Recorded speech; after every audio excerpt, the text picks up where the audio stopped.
Masih lagi dalam penetrant system. Ini kita dah discuss tadi kan. Ini nak control check. Jadi overall system performance kita akan pakai contoh crack aluminium alloy block ni yang saya dah tunjuk tadi.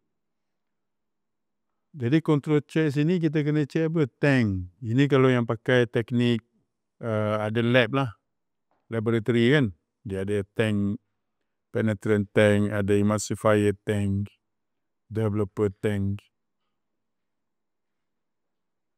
Rinse water temperature, ni semua nak kena check. Oven temperature, pasal dia nak keringkan.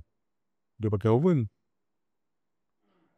Equipment, cleaners, airline filter, UVA filter. Ini kalau yang pakai teknik fluorescent. Kan? Dia pakai lampu UV. Itu nak kena check filter kat depan dia tu crack ke tak.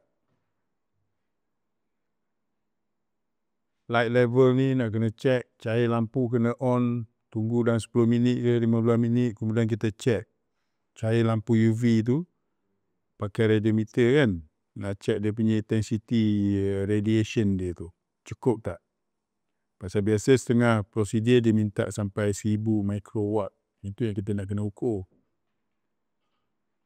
Color intensity fluorescent, supplier check. Yang ini yang chemical yang dia pakai. Contoh hydrophilic, emulsifier lah. Ataupun developer check. Calibration, kalau mesin tu pakai meter, nak kena calibrate. Kan? Contohnya oven, dia ada pakai meter, nak kena calibrate. Jadi frekuensi dia kalau tank ni nak check macam mana? Hari-hari kena check. Overall system performance, hari-hari check. Water temperature, kalau yang jenis teknik pakai water washable kan, dia pakai air. Jadi itu pun nak kena check juga. Di sini dia check hari-hari. Kalau pakai oven, nak mengeringkan objek tu, kena hari-hari juga. Alright. Kalau filter pakai weekly, UV, hari. Kalau visible light level ni, pakai radiometer lah. Ni dia cakap monthly lah ukur. Check monthly ya.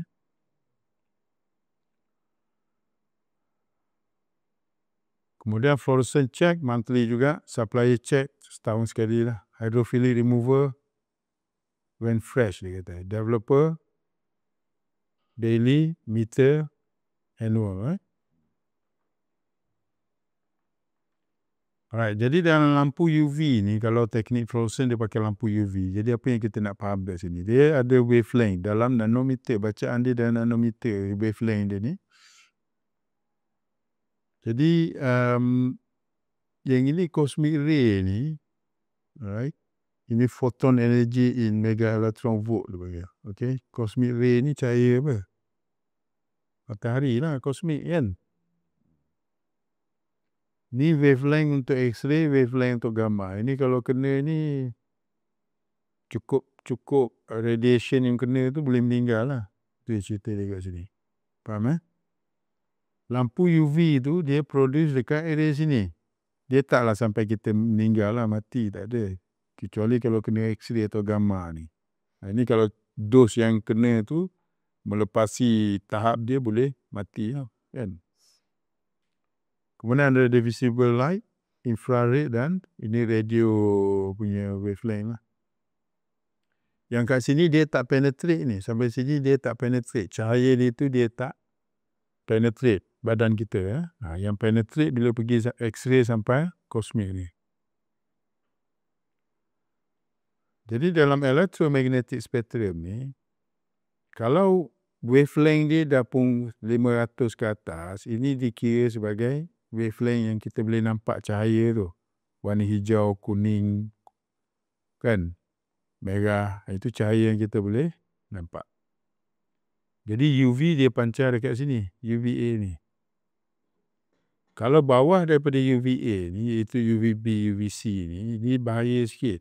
Kalau kena dekat kulit, dia boleh menyebabkan macam kulit terbakar sikit. Pasal tu dia ada filter kat depan lampu tu. Dia pasang filter untuk dia nak block UVB, UVC. Yang keluar UVA saja. Faham Tapi kita kena check filter depan lampu tu daily kan. Kemudian mercury vapor bulb emit UVA B and C. Jadi pasal tu dia kena ada filter untuk halang UVC dan UVB. Alright, nama lain UVC lamp tu yang ini kan. UVC lamp tu, UVA. Nama lain UVA lamp ni dipanggil juga sebagai black light ataupun nama lain dipanggil UVA. UVA light. Itu nama lain dia lah. Ini kalau buat teknik fluorescent kan. Kemudian black light source used in fluorescent penetrant testing menggunakan mercury vapor arc lamp. Jenis lampu ini akan mengeluarkan visible light B and C dan juga UVA. Kemudian with properly fitted wood filter which must be in good condition. Ni dia kena ada ni, filter ni. Hanya UVA saja yang keluar ni. Dia tak keluar UVB, UVC tak keluar.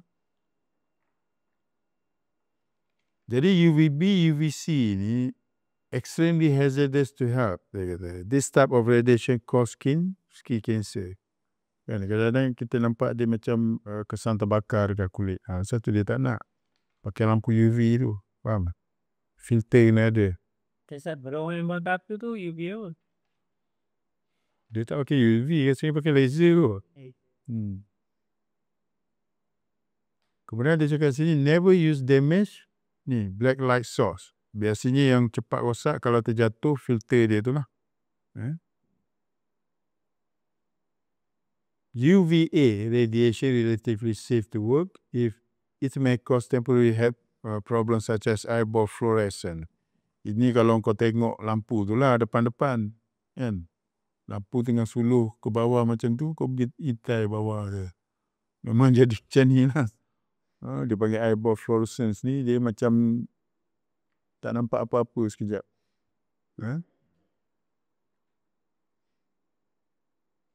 Kemudian human eye contain jelly which begin to fluoresce if exposed for long period to UVA.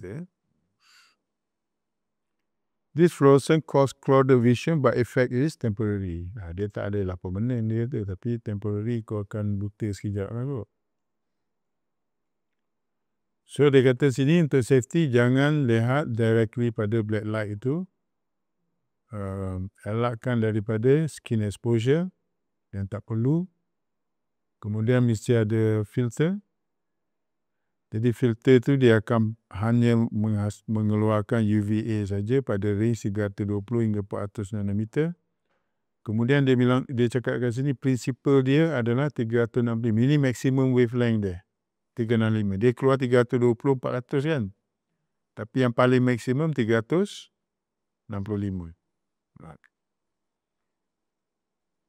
Jadi UVA produce maximum wavelength 365. Jadi ni lampu UV dekat sini kita punya specimen yang ada fluorescent dye. Jadi 365 nanometer ni dia absorb by fluorescent. Warna fluorescent tu absorb. Kemudian dia re-emit balik pada 550 ni. Jadi bila kita tengok, mata kita tengok kat sini kan. Ni mata kita tengok sini. Mata kita tengok warna yellow green, faham? Jadi contoh kat sini ada fluorescent dye.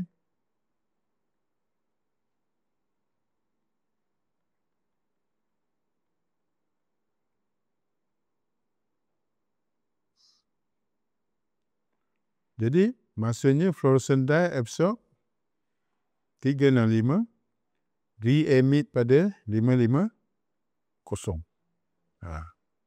Faham Dia bukan macam kau pergi dekat theme park kan. Kalau dah kahwin nanti bawa anak pergi theme park lah contoh dia kan. Lepas tu beli baju yang masuk dalam satu bilik tu. Baju dia bercahaya kan. Itu bukan cerita ni. Itu cerita baju tu glowing. Kan dia glowing. Yang ini lain cerita. Yang ni dye tu, pewarna tu dia absorb, re-emit balik. Lepas tu kita nampak warna yellow green. Faham Itu teori dia macam tu.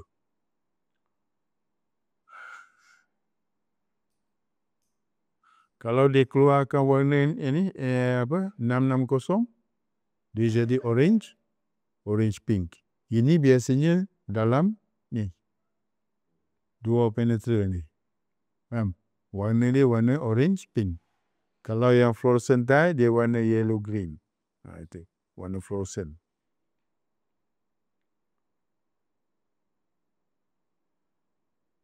Alright. Apa bagusnya pakai fluorescent method ni? Dia kata more sensitive. Apa kita dah cerita semalam? More sensitive tu maksud apa? Smallest defect detectable. Smallest defect detectable. Lagi kecil defect, lagi smaller defect kita boleh jumpa, teknik tu lagi sensitif lah maksud dia. Kan?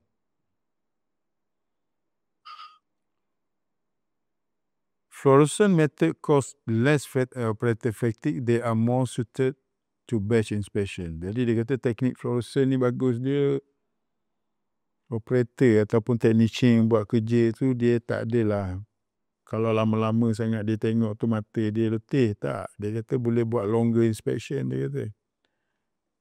Jadi kalau longer inspection bagus pakai fluorescent technique. Disadvantage dia apa? Fluorescent memerlukan special lighting. Maksudnya kena ada UV lah. Dia tak sesuai sangat pakai dekat site. Kan dia cakap macam tu. Cuma dekat site kita kena faham lah nak prepare tempat tu. Satu masalah. Kecuali kalau kau buat kerja dalam tank. Kan tank kan dia dah tertutup. Ataupun dalam vessel kan. Klien minta buat fluorescent boleh? Boleh je. Tapi ni lah prosedur kena buat baru lah. Faham tak? Pasal tak ada dalam prosedur kita ni. Boleh buat? Boleh. Minta tukar prosedur.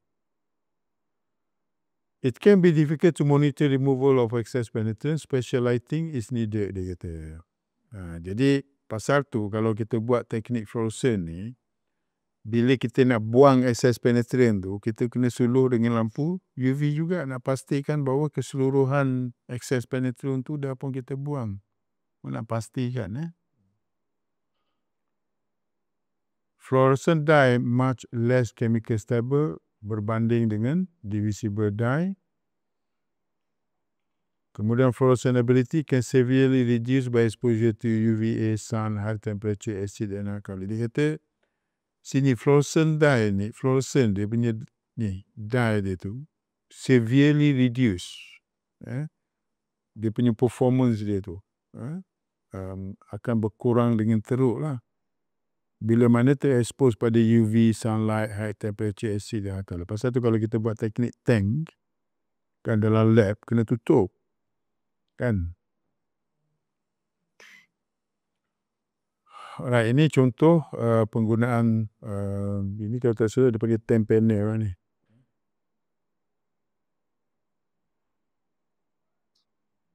Alright, ini contoh indication. Ini warna merah kalau kontras lah kan. Kalau warna hijau fluorescent. Yellow green tu teknik fluorescent.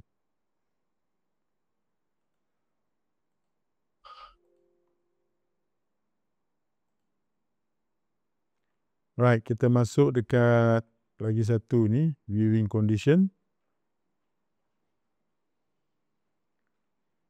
Alright, indication. Bila kita buat inspection, kita jumpa indication. Betul?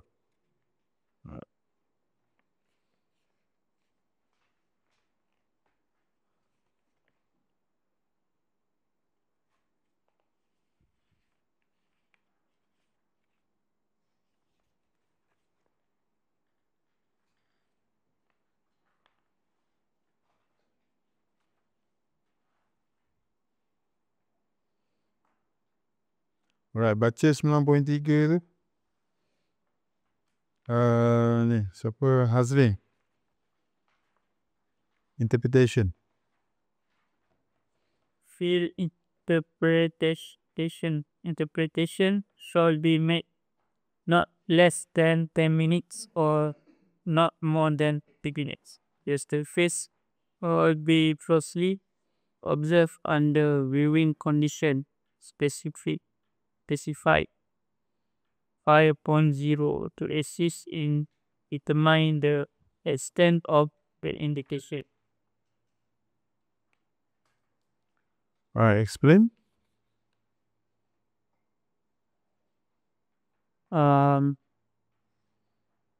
Karena buat interpret tu wajib buat sebelum apa ni, wajib buat kurang daripada 10 minit, kalau lebih daripada 10 minit.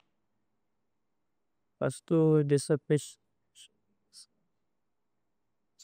tu kita tengok betul-betul lah, lebih dekat, lebih teliti untuk mengukur untuk ni mana pasti education yang lain-lain. Okay, jadi interpretation ni dia kata, bila kita nak interpret ni Melayu cakap apa sebenarnya? Kalau bahasa Melayu, interpret. Malaysia. Apa aku ni? Pasti. Interpret, tafsir lah kan? Penafsiran. Tulis kan? Nak tafsir. Okay. Dia kata field interpretation, interpret dekat side. Kan? Perlulah dibuat tidak kurang 10 minit dan tidak lebih 30 minit. Pasal apa? Time ni dia akan ikut pada time 9.2 developer tu. Sama tak? Kan?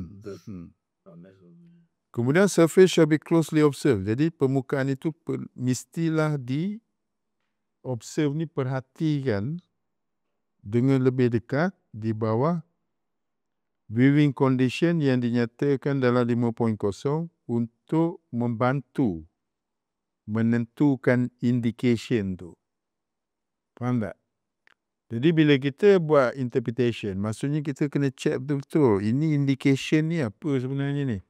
Kan? Dan jadi cara nak tengok betul-betul tu mesti tengok dekat 5.0, maksudnya penggunaan lampu yang sesuai kan. 5.0 tu dia cerita kat situ, betul tak? Kemudian dia kata viewing shall be such that the glare is avoided during inspection, betul? Kemudian kadar pencahayaan dia 1076 lux kan. Itu bila nak buat interpretation mesti dalam suasana keadaan cahaya lampu yang terang lah. Kalau lampu malap-malap kita buat inspection ataupun interpretation, miss defect lah, itu cerita dia kan. Okay. Sekarang ni bila kita buat interpretation 9.3 tu sebenarnya kita nak cari indication, betul? Ni salin ni indication ni. Tulis kat 9.3 tu dia ada tulis indication, betul? Indication dalam inspection ada 3 jenis. Faham tak ni? Indication tu Melayu juga apa? Tanda-tanda lah kan. Jadi kau tengok ni merah kat sini, merah kat sini, tanda-tanda lah, betul? Jadi ada 3 jenis indication tu. Satu dia panggil true or relevant indication. Jadi kalau relevant indication, maksud dia ini indication yang disebabkan oleh defect, betul tak? Itu ya.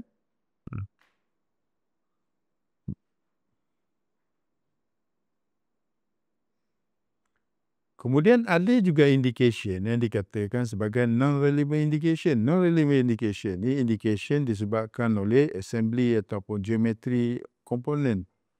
Kadang-kadang komponen tu shape dia macam-macam. Kan? Ada lekuk kat situ, lekuk kat sini. Jadi ini menyebabkan kadang-kadang dia ada pencucian yang tak cukup kadang-kadang.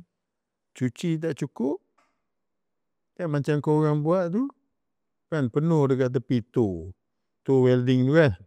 Bukan defect, bukan crack. tapi cuci tak bersih. Kan? Boleh juga kita jadi juga, ataupun false indication ni bermaksud indication disebabkan oleh kesalahan operator. Ini kesalahan operator ni cuci tak bersih. Kalau dekat non-relevant tu mungkin juga, contohnya ni spesimen kita macam ni, dekat celah-celah dia ni. Faham? Celah-celah dia ni mungkin susah nak cuci, dia akan keluar indication juga. Itu yang dimasukkan dengan non-relevant indication. Indication caused by assembly or geometry of the component. Ini komponen contohnya celah-celah dia tu. Boleh menyebabkan ada indication terbentuk. Faham tak ni? Jadi bila kau buat report, kau tahulah kalau cerita relevant indication, maksudnya ini memang defect. Bila kau sebut dekat situ non-relevant indication dalam report, kau tahu apa yang kau tulis lah. Kan? Buat note kan? Non-relevant indication on the entire surface. Contoh, permukaan kasar sangat. Nak buat test, susah. Nak cuci betul-betul.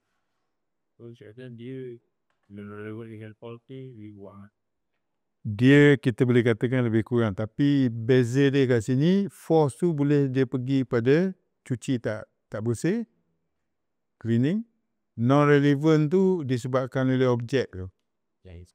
Yang kita inspect tu, katakan celah-celah, dia ada celah-celah tu. Mungkin, ialah because of celah-celah dia tu, kita tak boleh nak cuci bersih juga.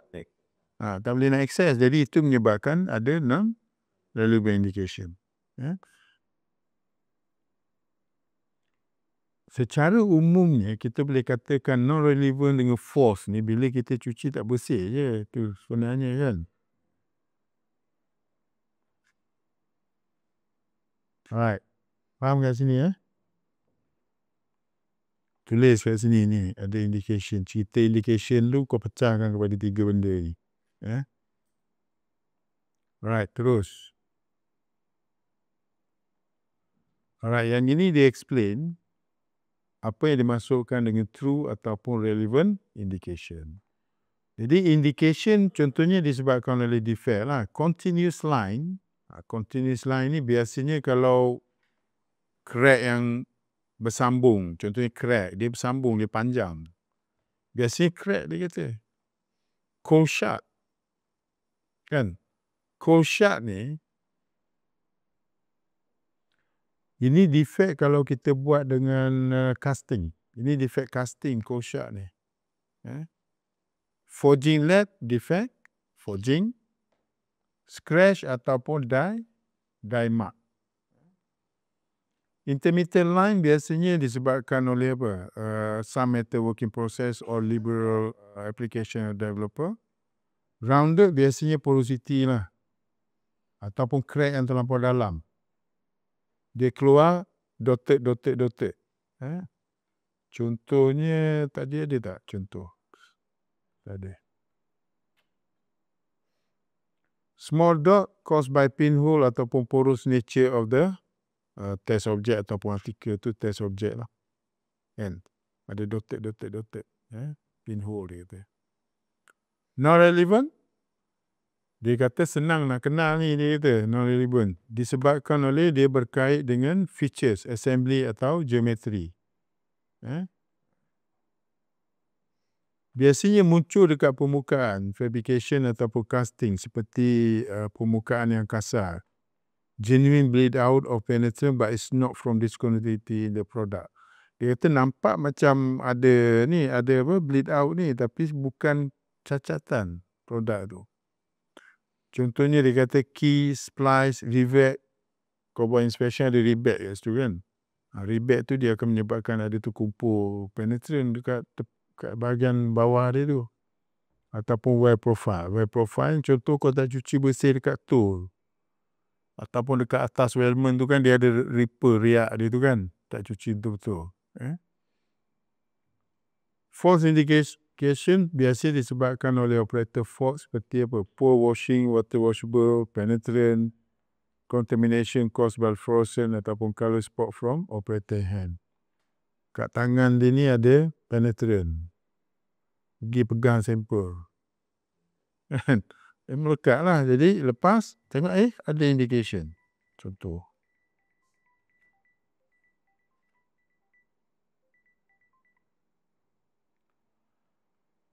Alright, terus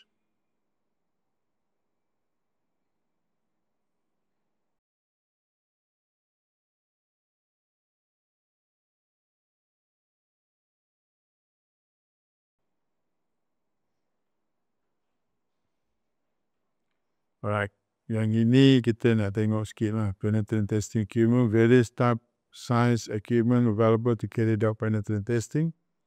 Jadi pemilihan equipment tu bergantung pada numbers of component to be tested, size component, shape, cost of setup.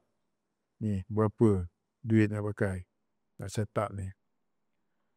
Jadi equipment yang digunakan dalam penetrant testing mestilah dipilih dan digunakan mengikut pada aspek-aspek yang berikut, yang umum lah secara umumnya. Equipment perlulah dipilih sesuai dengan penetrant testing teknik.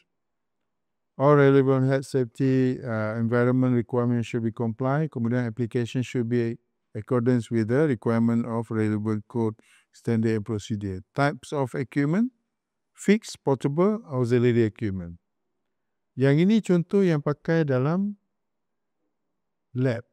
Ni, lab dia macam ni. Contoh water washable, portion washable. Jadi dia ada lab, dia ada tangki, tank. Kan? Korang tak pernah jumpa lah benda ni kot. Tapi kalau company yang besar-besar, yang memang dia buat betul ada benda-benda ni. Dia ada lab dia. Contohnya macam ni. Dia ada tangki untuk penetrant, kemudian tempat basuh, contohnya dia nak buat fluorescent teknik kan, ni ada lampu UV kat atas ni. Ni tempat basuh dia ni. Lepas tu ni mungkin tempat dia nak letak dry powder ke, tangki dry powder. Kan, ataupun ni oven tempat dia nak kering specimen. Ini pula lampu UV lagi, ada 2 lampu UV, nampak? Kan, yang ini tempat dia nak buat inspection. Ini tadi tempat basuh. Kan? Ini developer. Kemudian ni.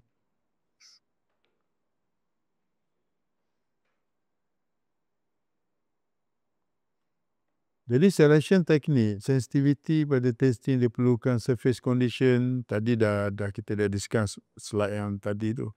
Compatibility penetrant chemical use. Jadi compatibility penetrant chemical use in technique component being test ni, korang pergi dekat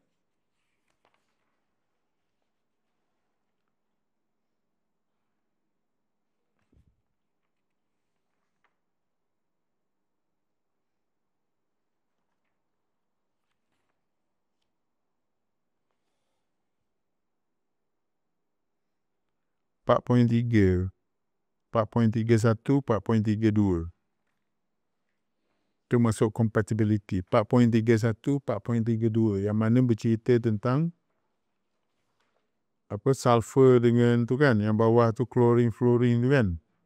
Itu compatibility tu. Faham tak? Compatibility penetrant dengan komponen. Itu cerita kat situ.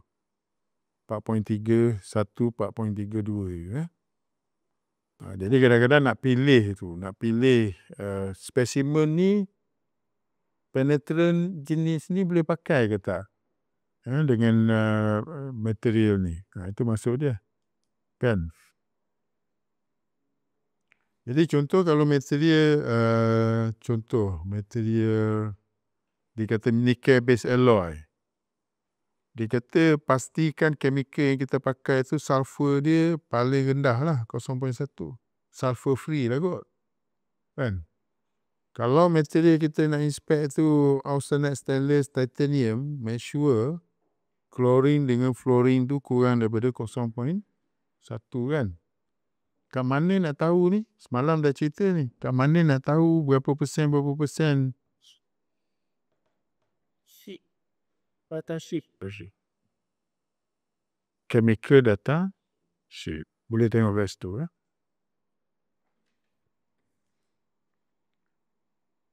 Alright, kemudian size, shape, komponen kan. Yang ini dalam penetrant system ini kita dah discuss lah. Kalau contrast, fluorescent, dual, cara nak remove kan. Jenis developer nak pakai kan. Dalam penetrant system ni simple je, ini je. Nak kena faham kan.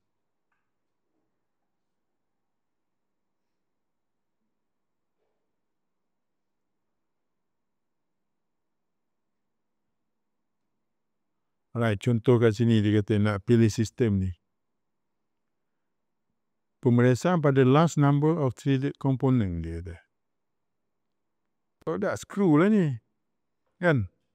Banyak screw nak kena inspect ni. Apa method yang kita nak pakai dia kata. Dan kenapa? Dia kata ni. Pakai teknik fluorescent, water washable with dry powder. Pasal apa? Dia kata fluorescent untuk mass inspection. Maksudnya inspection yang banyak. Bagus pakai fluorescent dia kata. Water washable pula lebih sesuai berbanding pakai solvent untuk batch inspection. Maksudnya bila kita ada banyak item, kan, kalau pakai solvent remover nak kena cuci satu-satu. Kalau yang jenis banyak ni, screw contoh ni kan, bolt and nut contoh dia, bagusnya letak dalam basket, spray pakai air je lah. Kan? Post emulsifier difficult to remove from thread. Jadi jangan pakai jenis post emulsifier ni. Pasal dia susah nak buang daripada celah-celah thread tu. Itu masuk kat sini. Alright. Kemudian sekarang ni,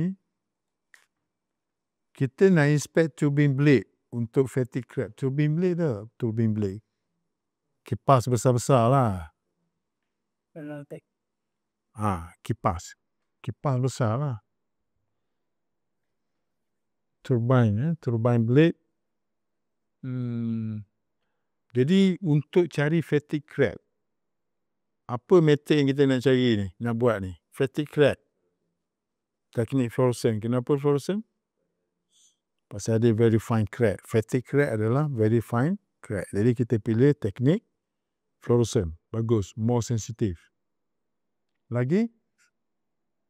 Nak pakai solvent ke, nak pakai water washable?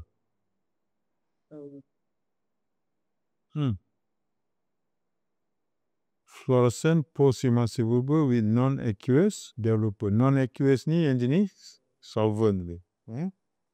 Jadi dia kata sini, fluorescent adalah lebih sensitif berbanding color contrast.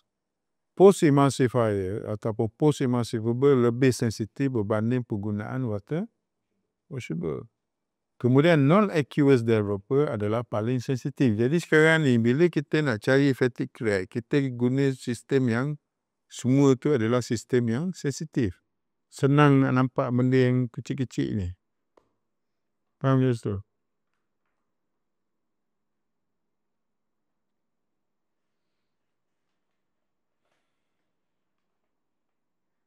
Ini tak payahlah BSEN. Kita tak pakai BSEN.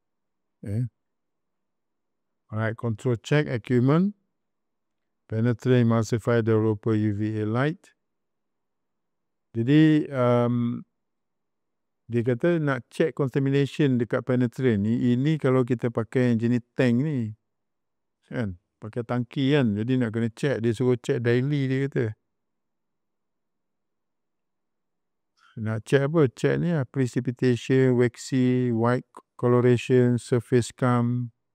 Ada yang ini, ada macam mungkin keladak lah kot. Keladak. Kalau water washable, water contamination, masalah dia apa? Reduce quality dan washability. Jadi check dekat ESTM D95 Carl Fisher ataupun ESTM E1417. Check ni, water content. Ni kena buat monthly check. Ini korang tak payah buat lah dekat sini. Pasal ini untuk tangki kan. Tank. Sistem pakai tank. Kemudian penetrant specific gravity using hydrometer. We rise when more volatile constituent evaporate. Manufacturer give permissible specific gravity range. Hydrometer. Yang ni nak kena tengok macam ada satu Cuba Google tengok hydrometer bentuk macam mana.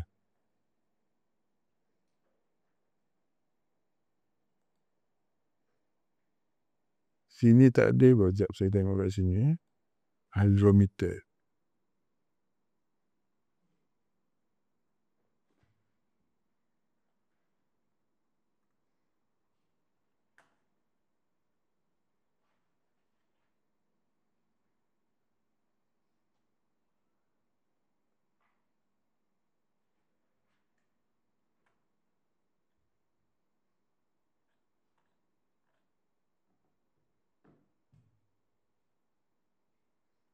Jadi kat sini dia kata hydrometer ataupun lactometer, an instrument used to measure density or relatively density of liquid based on the concept of buoyancy.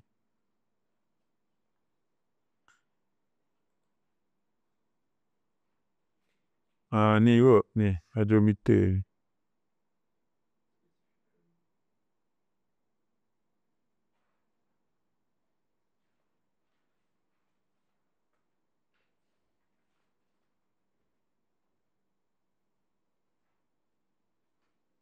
Sekarang belajar dah senang, bukan macam zaman dulu. Kan? Zaman saya dulu, semua nak kena pergi library kan. Sekarang tak ada, kau check pakai phone je. Kan? AI. Sekarang pakai AI lah. Pakai apa? ChatGPT atau pakai DeepSeek ke apa?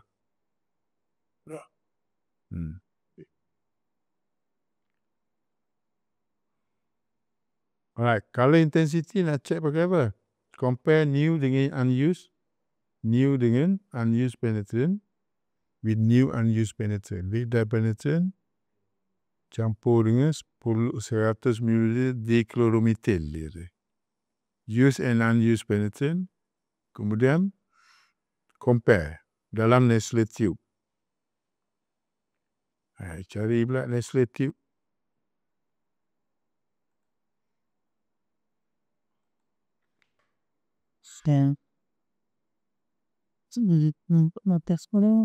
Kosong. Okay. Baik.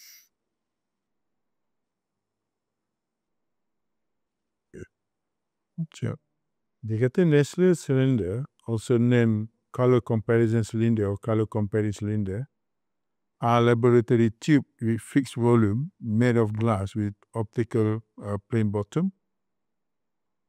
On the wall, there are marks of the nominal stroke volume. Maksud Nestle lah, Nestle tube. Kita tengok image yang lain.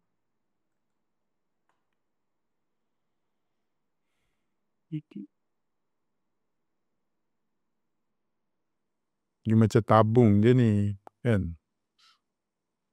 Okay, itu Nestle tube.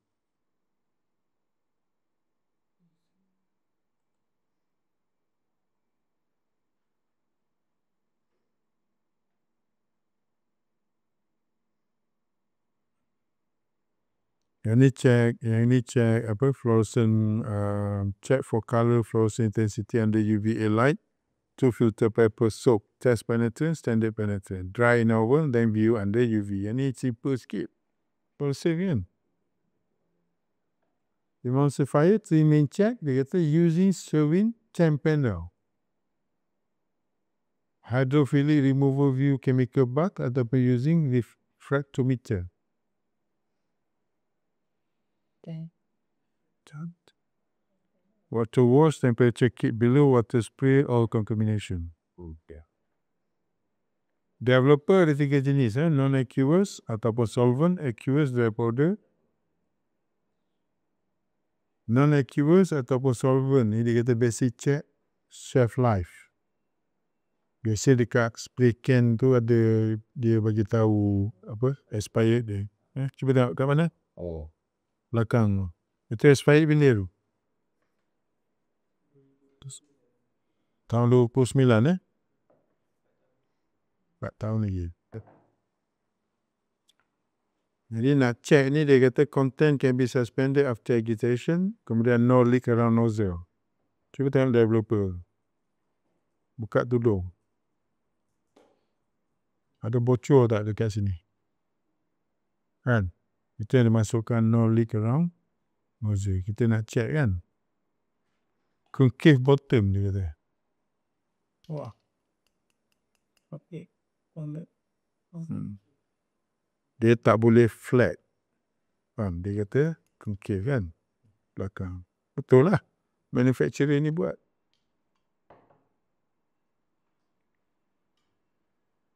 Using hydrometer, assess the solid content volume and compare with manufacturer data. Kan? Dry powder, pastikan powder itu dry, no clumps, penetrate contaminant, dispose. Last. Dia berketul. Cuba check sekejap. Dekat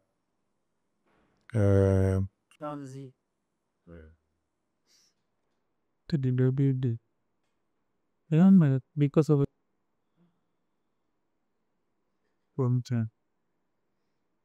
tadi dry powder. betul-betul macam ledak betul-betul dengan rilis kata. Dia berketul lah. Kan? Clumps.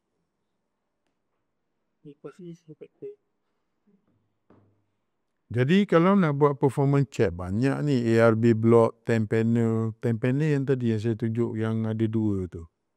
Yang ada crack tu kan. And drop twin no defect panel, nickel chromium panel. Habis kau kan nak buat kerja kena ada semua ni. Tak perlulah, tengok sini je. Sini kau sini suruh bawa ke suruh guna tak ada kan. Jadi tak ada tak payah lah. Tapi ini untuk knowledge lah. General knowledge kau kena tahu benda ni ada sebenarnya. Ya. Macam ni ARB block ni. ARB maksudnya Aeronautical Registration Board block. Two-side aluminium block which being quenched to produce thermal crack. Jadi ni cara pembuatan dia lah. May be used to check ataupun compare performance penetrant chemical. Contohnya nak check penetrant emulsifier ataupun developer. Jadi ARB block ni, dia macam ni. Dia lebih kurang, dia tak besar macam ni. Dia dalam lebih kurang dalam 50 mm lebar dia. Panjang pun lebih kurang dalam 100 mm. Faham tak? And then dia potong 2. Ni dia buat 2 ni. Ni dia belah 2 ni tapi tak putus lah. Dia buat macam slot macam tu. Kemudian kau boleh check. Kalau nak check penetrant, kau check penetrant yang baru, check penetrant yang lama. Kan? Kemudian kau buat inspection. Kemudian kau check. Sebelah sini dapat berapa? 4 indication, sebelah sini dapat 2 kan? Kemudian kau bersihkan, kau buat yang sebelah, sekarang belah kiri ni kau buat yang lama, sebelah ni buat yang baru. Tiba-tiba kau nampak yang baru ni dapat lebih pula crack. Sebelah sini pula jadi kurang. Jadi kau tahulah yang lama ni sebenarnya dah tak boleh pakai ni. Penetrant lama tak boleh pakai. Itu yang dipanggil ARB block. Ataupun kita panggil comparative block lah. Comparison kan. Kita nak compare yang lama. Penetrant ni nak buang sayang. Boleh pakai ke tak boleh pakai lagi. Kan? Kalau katakan dia tak ada masalah, masih dapat apa indication yang sama, tak ada masalah, boleh pakai lagi. Itu maksud dia kat sini.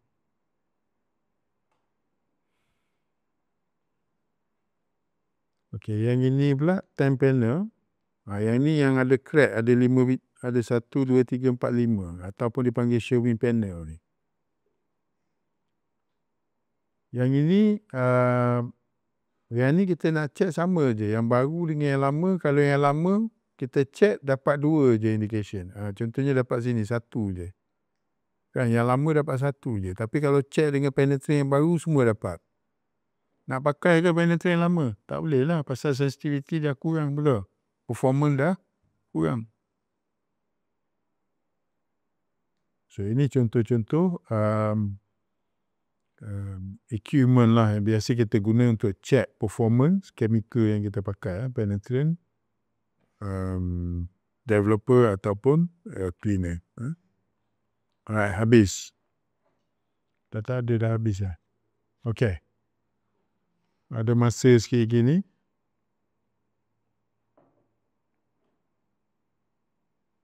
Pergi rehat 5 minit. Pergi basuh muka, pergi minum air. And then masuk kita akan discuss topik welding defect. Okay. Lepas tu lunch. Lepas lunch kita nak prepare buat practical. Practical hari ni saya nak kau explain dalam English lah pula. Kan? Mana tahu kau buat projek lepas tu klien tu tak tahu cakap Melayu. Kan? Habis takkan kau nak explain bahasa Melayu juga. Kan? Okay? Right, welding imperfection.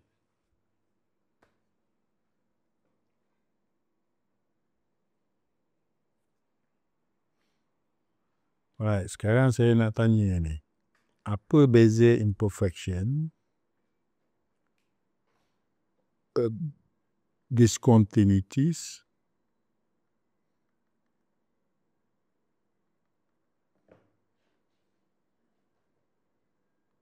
ataupun defect? Apa beza ni? Apa beza imperfection, discontinuity, defect, flaw? Bagi satu. Apa beza?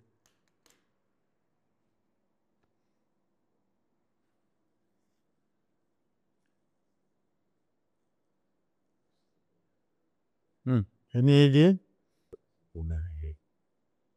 Kalau Melayu semua kata tak sempurna lah kan? Tidak sempurna kan? Cakatan. Skatologis ni.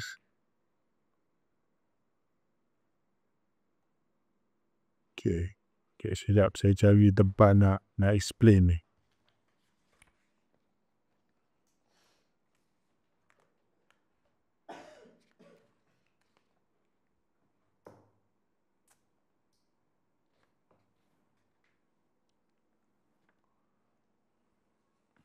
Right.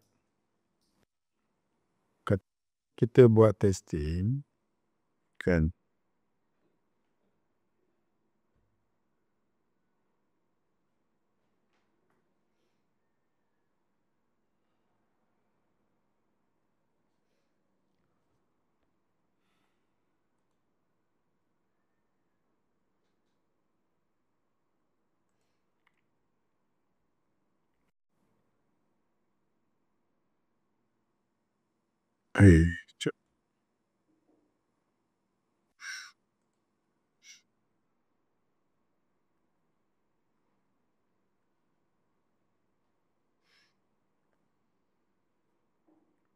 Okay. Lepas buat testing, contoh dalam penetrant ni kita buat apply developer kan, development time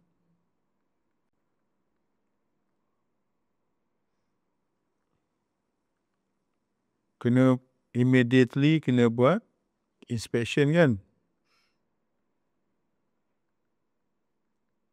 So kita ada inspection time. Alright, inspection ni kita nak cari apa sebenarnya? Inspection, okay. Kita nak cari indication, betul?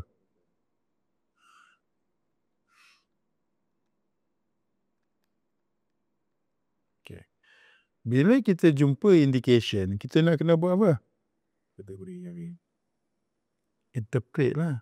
Tengok 9.3. Lepas jumpa indication, kita kena buat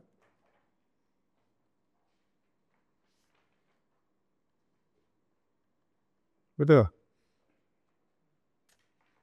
Bila jumpa je indication, kita kena buat interpretation. Dalam 9.3 tu dia cakap to assist in determining extent of indication.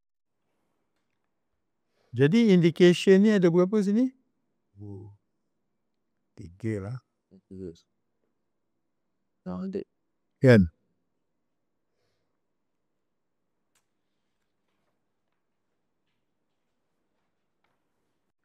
Jadi indication ni ada yang kita panggil sebagai relevant ataupun true. Kemudian non-relevant, False. lagi False. false. Okay, itu interpretation. Interpretation kita ni pada indication tu untuk nak tahu mana satu ni lah indication kita dapat ni mana satu yang relevant sebenarnya. Yang perlu kita nak record adalah yang relevant saja ni, faham? Ni saja. Relevant ni lah yang kita nak kena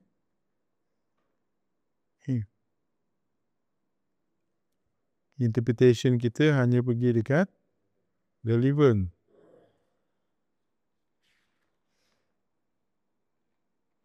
Lepas interpretation, maksudnya kita dah dapat relevant punya.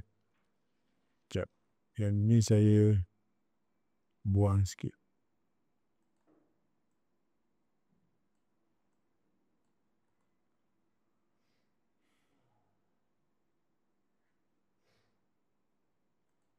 Alright. Jadi interpretation kita ni, kita nak dapatkan relevant kan? Ataupun true indication. Alright. Ini yang kita nak report. Lepas interpretation, dapat true indication, apa nak buat lepas tu? Tengok 12.0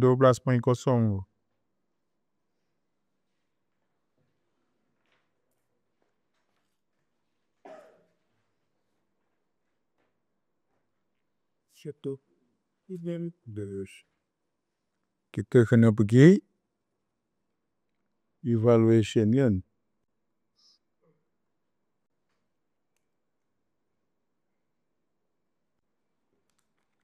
Okey. Apa ni?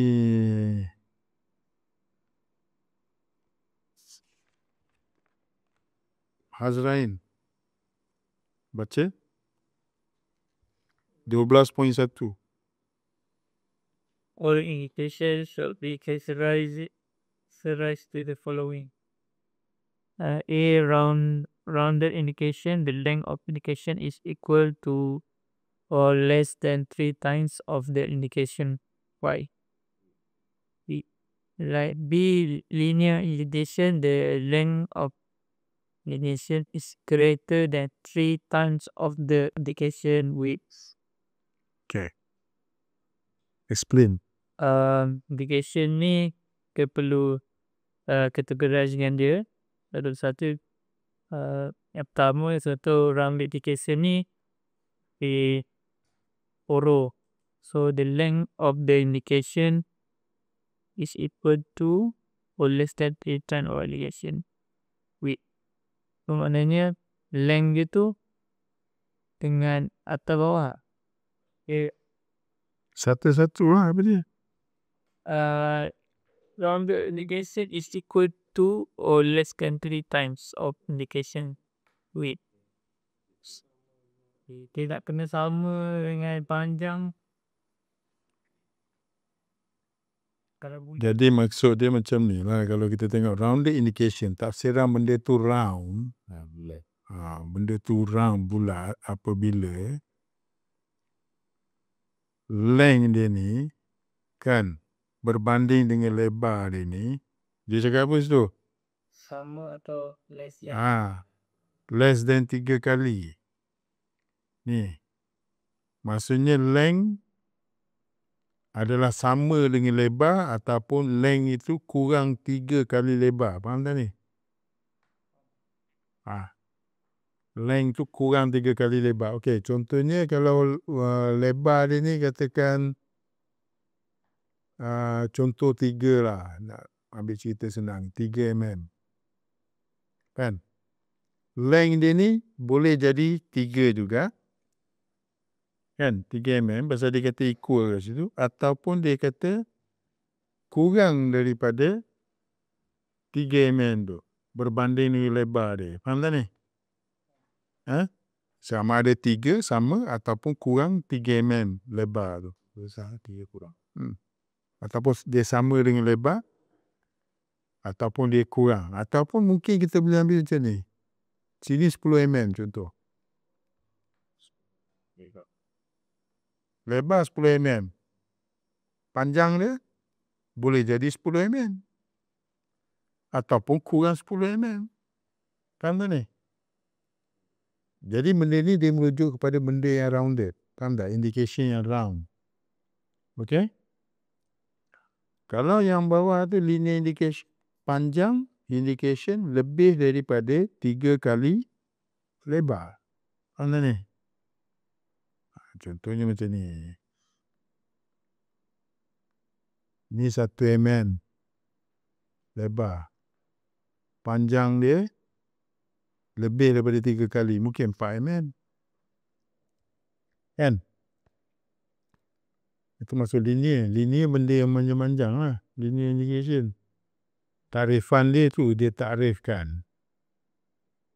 Faham tak ni?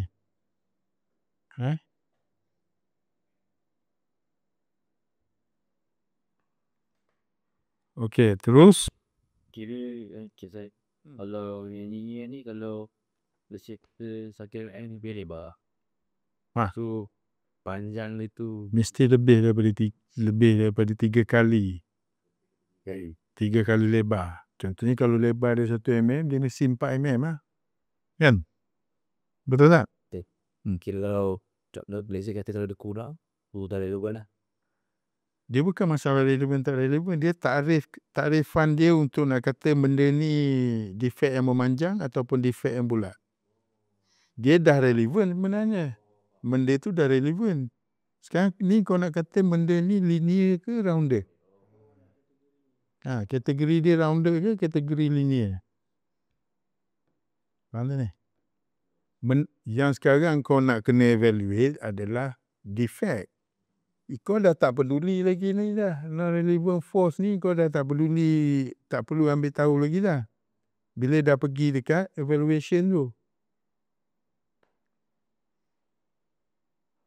Masa interpret kau nak kena nilai ni. Masa buat inspection kau jumpa indication kan? Bila jumpa indication, kau kena interpret, tafsir benda ni relevant ke, non-relevant ke, force. Okey. Benda tu relevant. Bila relevant, benda maksudnya defect, baru kau kena evaluate. Evaluate pula kau nak kena pecahkan pula. Benda tu rounded ke, benda tu adalah linear. Faham tak ni? Nak belajar benda ni lah belajar dia. Kan? Kalau tak belajar tak tahu. Kan? Tanya-tanya orang susah kat projek. Tanya-tanya tak ada orang nak layan sangat dengan orang ni. Ada ke yang layan kau? Asyik tanya je belanja stick sekali tak nak. Tanya je selalu kan. Okey. Terus dia cakap apa ni? 12 point yang 12.1 ni faham tak ni? Faham. Tarifan dia. Itu yang saya tukis tu. Maksudnya sama ada defect kita tu jenis memanjang ke jenis bulat. Faham? Okey, terus. 12.2 ni, Irfan.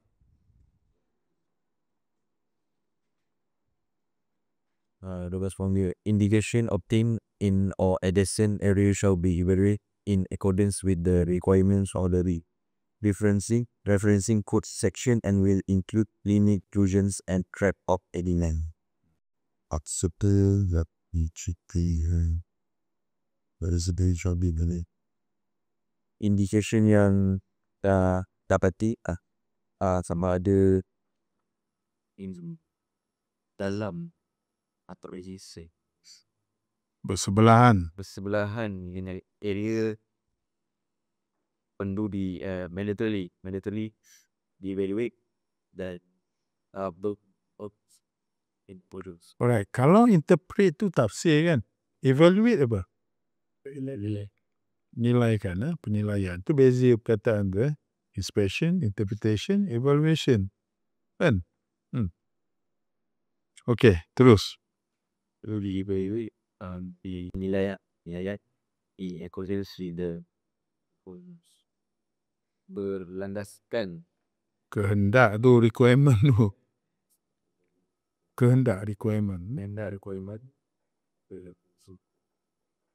Kod rujukan pada refer pada kod rujukan section dan yang military dan sekali dan sertakan dengan dan termasuk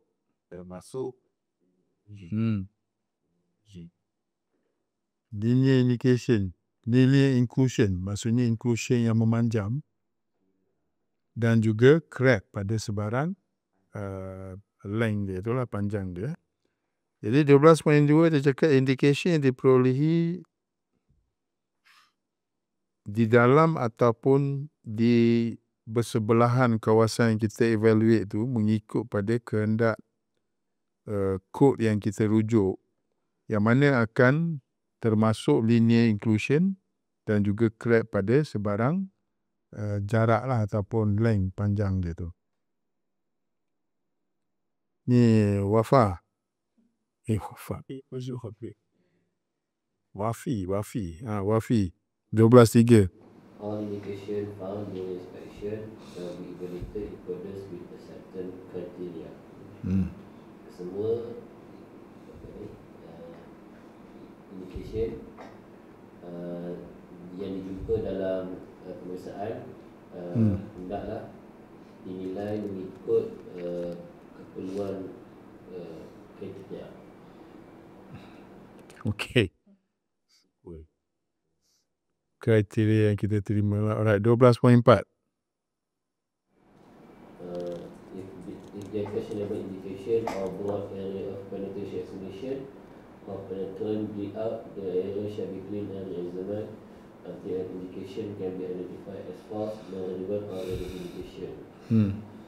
Jika indication Jika indication itu dipersoalkan, maksudnya kita confuse lah ni. Ni betul ke tak betul kan? Itu masuk questionable indication. jika indication dipersoalkan atau pengumpulan patient Broad area tu apa? Kawasan yang besar. besar Pada pengumpulan penetration ataupun penetrant dan pengumpulan penetrant ataupun keluar. bleed out. Bleed out ni apa? Pendarahan. Kan dia warna merah kan? Kemudian the area Kawasan itu akan hendaklah dibersihkan dan diuji balik sehingga indication boleh kita pasti sebagai salah, non-relevant atau relevant. okey. Jadi sebenarnya dalam sini sepatutnya bila kita interpret, kita cari tiga ni kan. Nak bezakan tiga ni betul. Mana yang defect, mana yang bukan defect, mana yang false. Itu bila kita ni interpret. Yang kita nak evaluate sebenarnya hanya pada defect saja yang kita nak kena evaluate ni. Yang lain bukan defect, tak payahlah kau nak risau apa. Benda tu bukan defect kan. Tak payah nak kisahkan pun. Faham? Tak payah kisahkan. Alright. Jadi kat sini evaluate ni sebenarnya dia lebih kepada refer to acceptance code. Faham? Tu tengok 12.3 tu.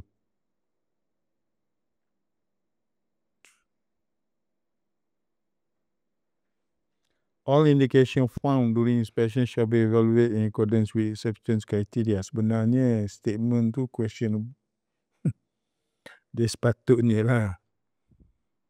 All relevant indication sepatutnya dia kayak dekat situ 12.3. Faham tak ni? Kalau all indication semua lah non-relevant pun indication. Betul tak? Tulis dekat 12.3 tu all relevant indication bu. Pilih balik kat situ. Nanti kau confuse dia baca.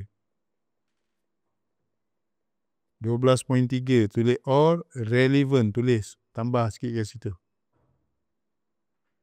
All relevant indication.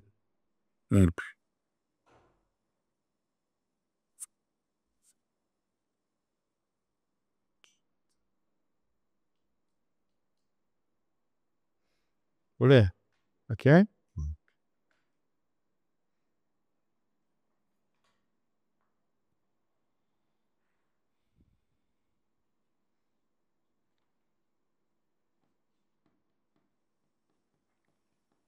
Right.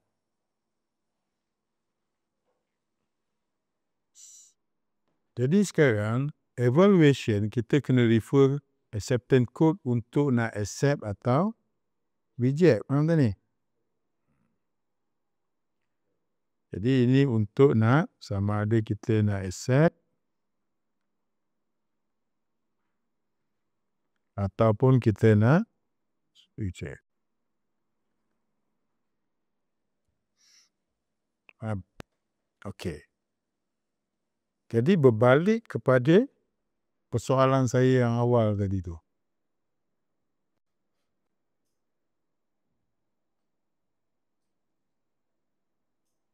Ni.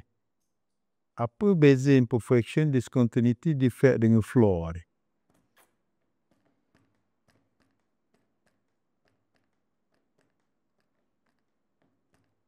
Okey, cerita dia macam ni.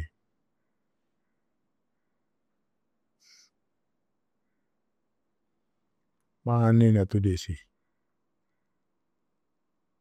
Okey, kat sinilah saya tulis Okey, dia sebenarnya kalau kita kira discontinuity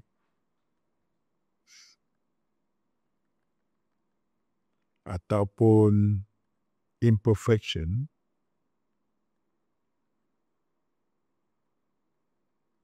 ini adalah istilah umum untuk, ini general term, istilah umum bila kita jumpa relevant indication, betul? Maksudnya defect, maksudnya kecacatan lah. Okey. Jadi discontinuity ataupun imperfection ni adalah nama umum untuk kecacatan. Faham? Ataupun kita panggil sebagai relevant indication lah masa kita buat inspection kan. Bila kita refer to acceptance code, evaluation, bila kita buat evaluation, iaitu kita refer code, acceptance code kan. Kalau kita reject,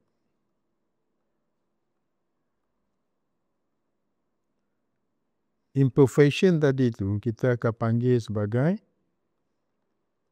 defect. Mana ni? Defect adalah kecacatan yang kita reject, yang kecacatan yang rejected by code. Itu maksud dia kat sini. Faham? Flaw tu biasanya kalau dia masih accept dia panggil flaw. Faham ni? Tapi ada juga term dia panggil flaw pun bila reject by code. Itu susah nak tulis tu. Faham? Tetapi secara umumnya apabila defect itu rejected by code, kita panggil dia defect. Ya.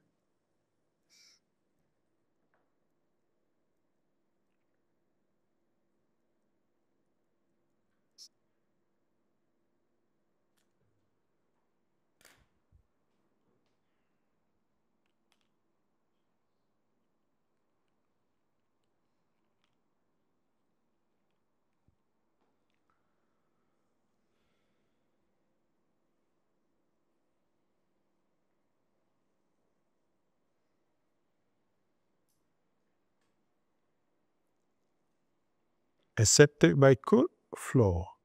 Boleh? Tapi saya tak tulis lah, nanti ada argument.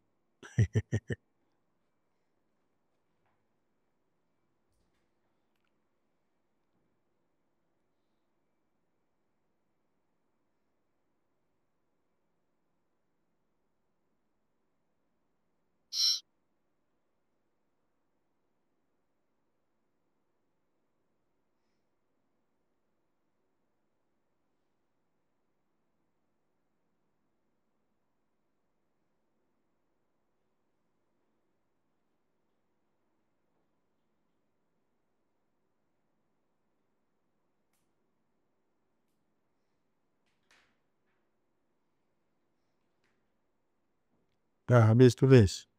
Okey. Jadi cerita ni dah faham lah. Beza antara imperfection, discontinuity, defect and flaw. Beza dia kat mana? Kalau Melayu, bahasa Melayu, kita akan sebut ni semua cacat je. Tapi sebenarnya dia ada detail dia lah.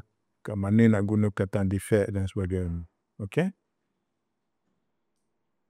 Kalau dekat site tu ada yang tak setuju, panggil dia jumpa cikgu. Biar cikgu cerita kat dia.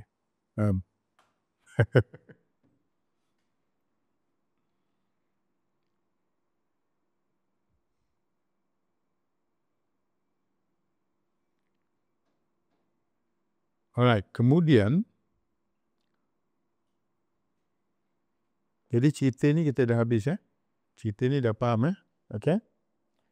Cuba tapi kalau tengok dekat 12.5 tu dia kata rejected indication shall be recorded as a minimum a type of indication.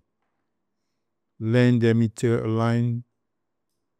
Faham tak? Jadi bila kita nak buat report ni, pasal tu yang saya komen tadi tu.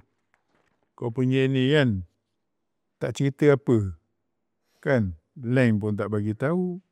Kan? Sedangkan dekat sini dia suruh buat ni. Ni.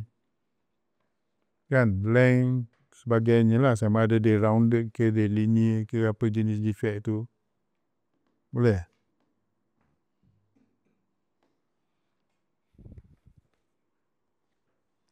Alright, 13.0 acceptance criteria. Each discontinuity shall be accepted or rejected in accordance with ASME Section 8, Division 1, Appendix 6. Kan? All surface to be examined shall be free of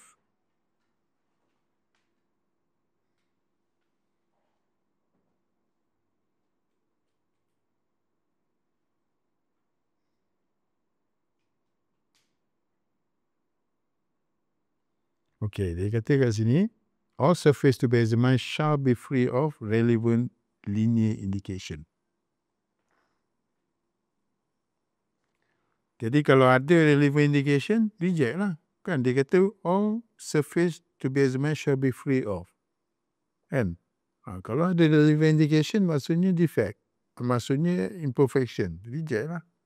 Relevant rounded indication greater than 3 over 16 inch ataupun 5 mm.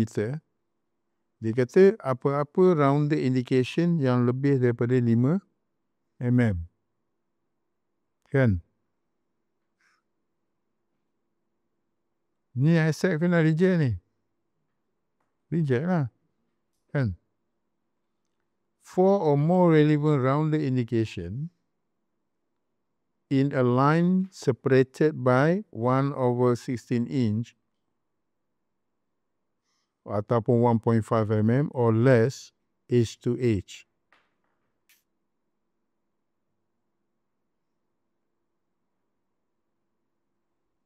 Jadi kalau kita tengok ke sini, dia kata apa sini? Yang C tu, 4 or more relevant rounded indication in a line. In a line macam ni kot. Ni. Kan? Line. Relevant. Relevant rounded. Maksud benda ni mungkin defect lah. Kan? Separated by 1 over 16 inch, 1.5. Separated. Maksud jarak antara ni 1.5 ni. Kan?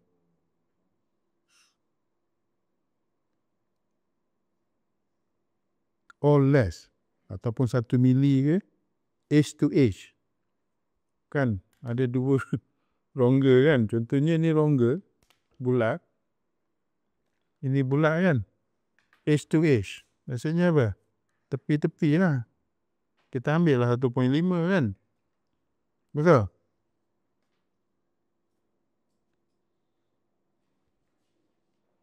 Kalau ada 2 ni, S.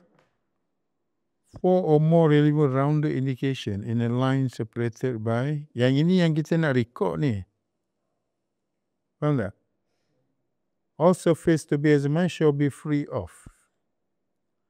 Jadi kalau ada relevant linear ni defect yang memanjang tu linear kan, memanjang, ada record. Ataupun any dia kata rounded indication yang lebih daripada 5 mm, record lah, kena buat evaluation lah, kena buat ni, kena check acceptance dia. Ataupun 4 or more, ni yang kita tu buat ni, yang tu 1.5 mm tu. Kalau jumpa benda-benda tu, itu kita kena evaluate, nak accept ke nak reject, faham dan kena record lah. Kalau yang 5 mm, dia punya panjang ke dia punya lebar?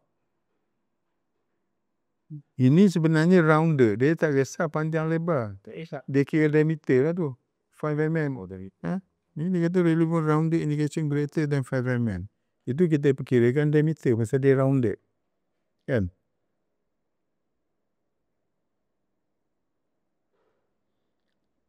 Jadi yang benda-benda macam tu kita kena evaluate, maksudnya kena refer code lah untuk accept reject. Jumpa indication yang macam tu, yang linear, yang lebih 5 mm rounded. Ni tak boleh ada langsung. Jadi maksud dia, kalau yang kecil-kecil, sikit-sikit tu tak payahlah ambil, faham tak ni? Itu maksud dia kat sini. Kau jumpa sebiji je, katakan sebiji je, 1 mm punya rounded punya things, yang kau tak pasti sangat ni, contohlah kau jumpa sebiji je ni, katakan dekat sini sebiji je, tapi 1 mm je, perlu record ke? Tak perlulah, faham? Tapi kalau kau jumpa 1, 2, 3, 4 biji selari macam tu, separation dia dalam 1.5 macam tu kan, dia suruh ambil kan, itu maksud dia. Encik, let's say better kalau ada round relation, kaki dia tak separated dalam satu line. Jauh-jauh tak payah ambil, pasal sini dia bagi tahu separated by 1.5 dan atau kurang. Kalau sebiji kat situ, katakan jauh-jauh lah, katakan sini 1, sini 1, dia kata tak payah ambil ni. Just in case kalau jauh tu, sabi dari yang jauh tu besar, lebih dari 5 mm. 5 mm ambil lah, faham okay. Contohnya kat sini separate jauh ni, tapi besar dia ni more than 5 kan, kena ambil lah. Ataupun sini pun sama 5 mm, jadi kita kena ambil lah, and then check acceptance lah. Itu untuk nak record, nak report, faham tak sekarang ni?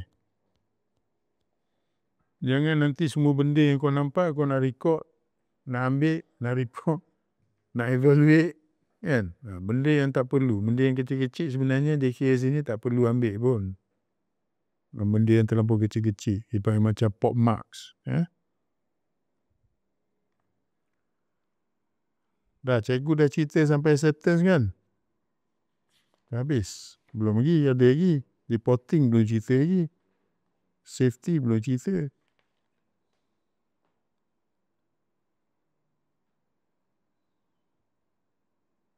Ada tu kod yang terima or reject. Maksudnya macam apa? Kalau reject tu lebih daripada 3 mm baru reject. Ada. Dia tengok ada yang kod dia pakai group A, group B, group C, acceptance dia. Kalau katakan 3mm, group A reject. Tapi kalau dia tengok group C punya certain, dia accept, dia reject 10mm katakan. Dia tengok pada stringent. Faham tak? Material dah dia tengok stringent. Maksudnya apa? Ada yang kod, dia ada kategori A, B, C, setengah tu dia buat macam tu supaya kalau kita inspect katakan dekat kawasan nuclear plant. Nuclear plant ni kawasan yang bahaya. Jadi dia punya code acceptance dia very stringent. Kalau paip air contohnya, plant buat paip air, dia taklah bahaya sangat. Adalah requirement dia tu tidaklah seperti kita buat inspection dekat nuclear plant contoh dia. Kan? Jadi dia kurang stringent. Kalau dekat nuclear plant 3mm kita dah reject. Kalau dekat projek paip air 10mm baru reject contoh dia. Kan? Dia ada beza macam tu. Tergantung kat mana kita buat inspection lah. Ya? Kalau kita jumpa crack kan untuk 3mm kan. Lepas tu dalam foto dia kata lebih 3mm reject. So kalau dah ada crack tu, Kalau dia accept, kalau spirit open data makin besar, dia crack sebenarnya kalau kereta crack dekat stock well tu biasanya dia terima. Kita grind off je. Tapi kebanyakan kod dia tak akan terima kalau ada crack. Dia totally reject. Reject biasanya dia tak bagi pun repair. Dia suruh cut out je. Pasal kalau repair pun, dia takut jadi lagi. Lepas tu dia suruh cut out. Sambung join baru. Jarang kod yang terima crack dan jarang kod yang dia kata crack boleh repair. Jarang. Dia biasanya suruh cut out je. Jumpa crack, confirm crack, cut out. Yang 3mm tu semua kereta crack contohnya dekat stock well tu biasa kita grind off je. Yang tu ada yang dia terima. Faham ya? Itulah dengan syarat kita kena grind off. Boleh? Lagi? Ada masa sikit lagi ni kita terus sambung ke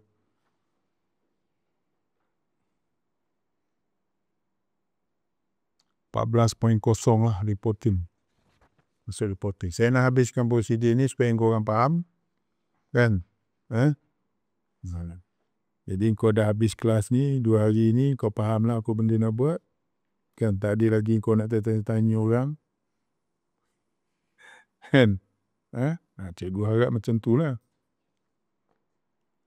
Alright, jadi dalam reporting ni 14.1, liquid penetrant testing report will be generated and will contain the following minimum information as applicable. Alright, jadi report ni, dekat report kita ni lah. Ni report kita kan.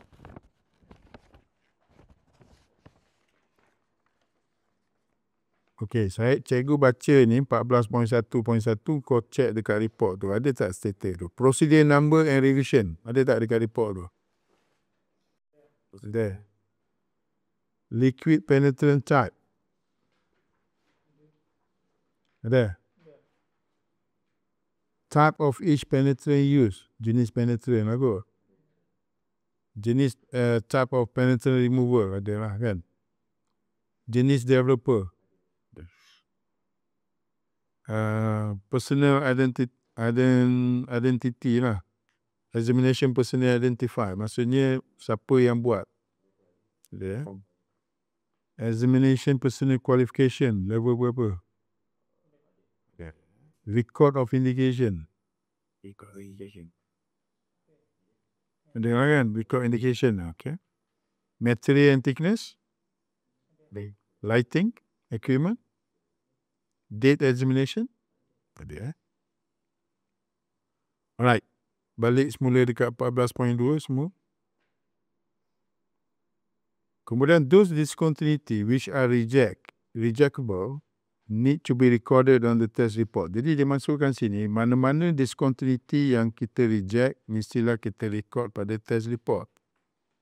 Discontinuity yang menghampiri size yang kita reject, secara khususnya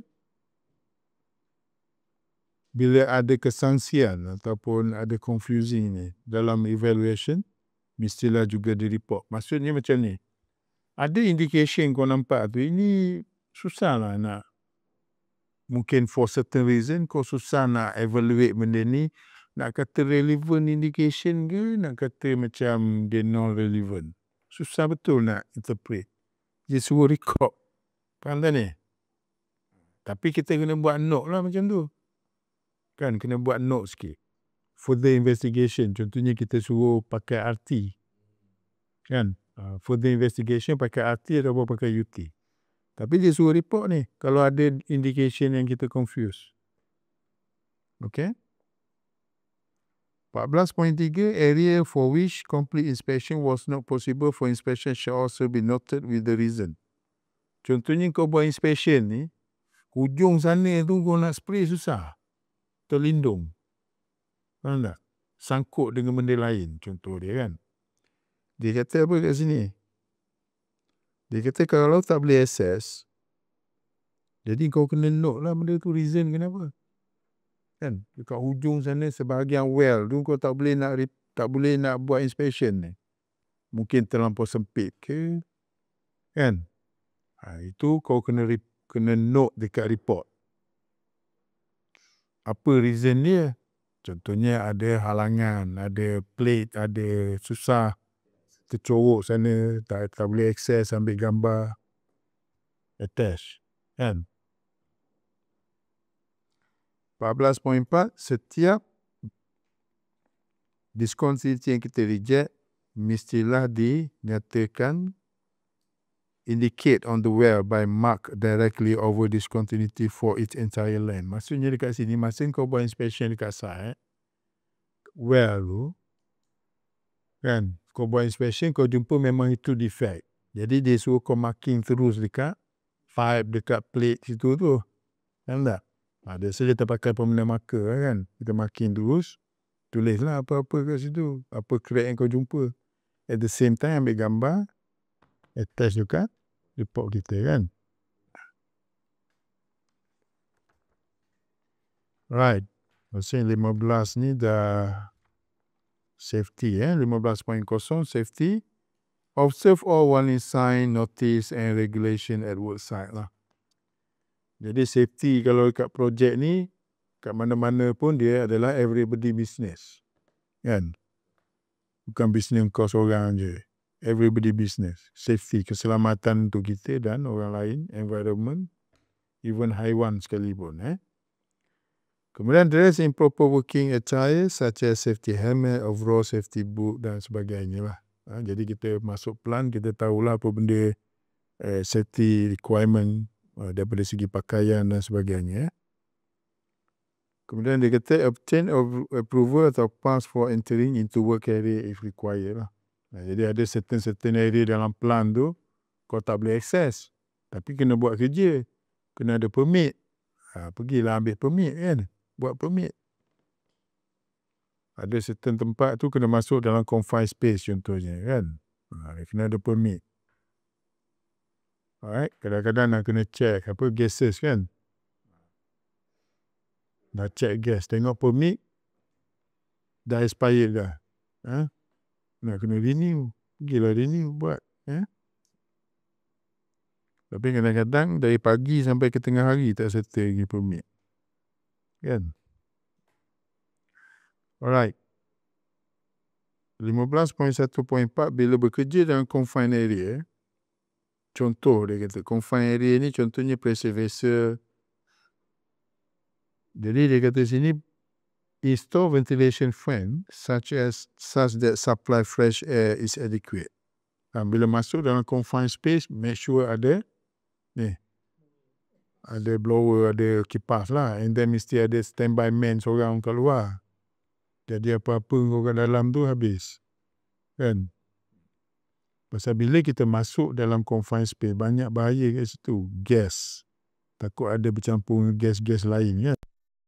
Tiba-tiba oksigen tak ada. Mati. Jadi that's why kena ada seorang standby kat luar. And then sebelum masuk, make sure kena ada permit. And then make sure dia check. Biasa klien akan ada orang dia untuk monitor gas dan sebagainya. Dia check gas kat dalam kan. And then dia akan bagi tulis berapa jam tulis duduk dalam tu.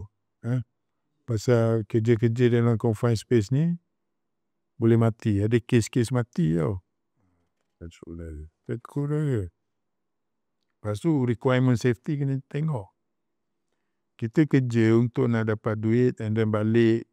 Kalau kau dah kahwin ada anak bini kan. Jadi that's why kita kena fikir safety kita. Jangan kau main belasah je masuk mana-mana. Kan? Kalau tak ikut prosedur, tak ikut regulation safety, kau mati dah kau mati katak je. Nak claim insurans semua tak boleh, silap kita. Faham tak ni? Right. Kemudian test medium atau komik 15.1.5 tu yang digunakan may be irritating to sensitive skin. Dia kata kadang-kadang chemical yang kita pakai tu kulit rasa gatal lah. Kan? Jadi dia kata gunakanlah glove yang bagus lah jika diperlukan. Protective gloves. 15.1.6 do not accidentally aim the jet of the aerosol can to your eyes or other personnel. Ini biasa orang bergurau lah ni kalau main spray-spray chemical kat mata kan. Right, 15.1.7 remove sight all exhaust aerosol can, dirty rag and other used item for disposal. Contohnya kau buat kerja dalam tank, dalam vessel kan. Jadi jangan kau tinggal pula spray can yang dah habis tu tinggal kat dalam tu. Bersihkan, keluarkan. Alright, 15.1.8 all instrument tool shall be removed from inspection area on completion of testing. Nah, itu housekeeping kena buat lah.